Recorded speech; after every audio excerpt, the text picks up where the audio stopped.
Assalamualaikum warahmatullahi wabarakatuh. Halo teman-teman. Siapa di antara Anda yang selalu memikirkan bahan konten untuk diupload di YouTube-nya masing-masing? Nah, kali ini saya ingin berbicara tentang hal itu. Yang saya juga mungkin sama seperti Anda-Anda yang merasa kadang bingung mau bikin konten apa atau mau bikin channel apa gitu. Mikir panjang sekali. Ya, kadang-kadang setelah sekian lama bikin konten ternyata sepi dan setelah itu bingung mau ngapain lagi.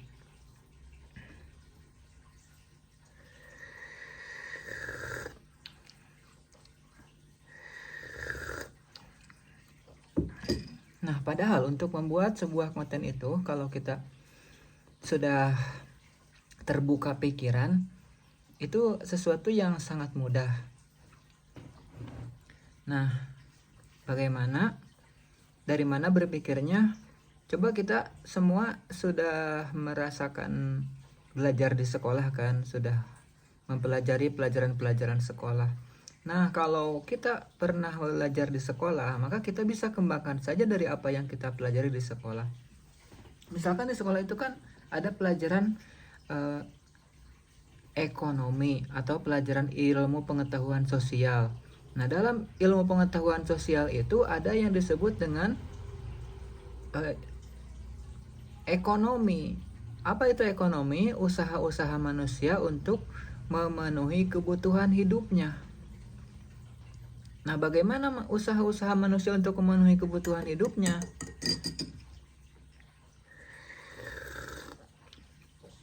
Kita dikasih tahu juga di pelajaran ekonomi itu. Pertama, orang itu memenuhi kebutuhan primer. Kebutuhan primer itu juga terbagi 3. Pertama, kebutuhan sandang, yang kedua pangan, yang ketiga papan. Jadi kebutuhan pertama manusia itu sandang, pakaian. Nah, dari pakaian ini juga kita bisa mengembangkan bahan-bahan untuk konten.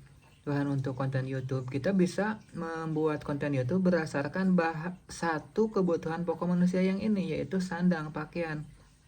Kita bisa melihat bagaimana cara orang-orang memenuhi kebutuhan ininya, kebutuhan pakaiannya, misalkan dengan berbelanja ke pasar. Kita lihat bagaimana orang-orang di pasar, ataupun kita juga bisa membahas sekarang gencar orang-orang belanja pakaian secara online gitu, seperti apa budayanya, seperti apa perilakunya, seperti apa masalah-masalahnya.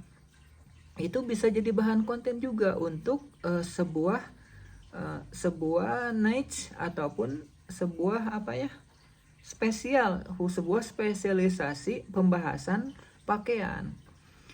Kedua, pangan. Nah, dari pangan juga kita bisa membuat sebuah channel tersendiri di YouTube, di TikTok, untuk memperlihatkan, untuk sharing kepada teman-teman kita di sosial media tentang bagaimana caranya orang-orang memenuhi kebutuhan makanannya sehari-hari.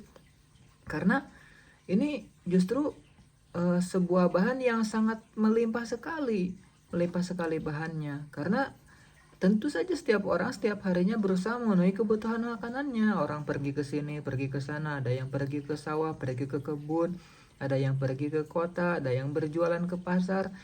Itu banyak sekali hal-hal yang bisa kita jadikan bahan cara orang-orang memenuhi kebutuhan makanannya.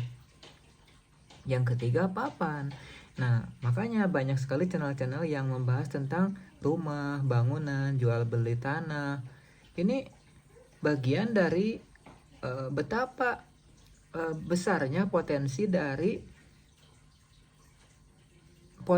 konten yang bisa didapatkan dari masalah papan ataupun rumah, ataupun cara orang-orang berusaha memenuhi kebutuhan rumahnya. Nah, untuk pembahasannya kita tidak harus menceritakan sesuatu hal yang hebat ya, karena kan kadang-kadang kita ingin membuat konten yang bagus, yang luar biasa, yang bikin orang lain kagum, hal-hal yang mengejutkan. Nah, tidak harus seperti itu. Kadang-kadang konten yang menarik juga adalah konten yang relate dengan sebagian besar orang. Bagaimana sebagian besar orang? Sebagian besar orang adalah orang-orang yang merasakan kesusahan dalam memenuhi kebutuhannya. Misalkan ada orang-orang yang berusaha memenuhi kebutuhan rumahnya dan mereka mendapatkan kesulitan, misalkan harus kredit, harus nunggak, harus utang banyak, ini itu. Misalkan ada juga orang yang berusaha membangun rumah tapi rumahnya belum selesai, sementara dia harus tinggal tapi dia rumahnya belum selesai, ya terpaksa rumahnya dia tempati tanpa harus menyelesaikan rumahnya, terpaksa rumahnya dia tempati dalam kondisi belum selesai. Nah, ini juga bisa menjadi bagian bahan konten untuk kita kembangkan dalam YouTube.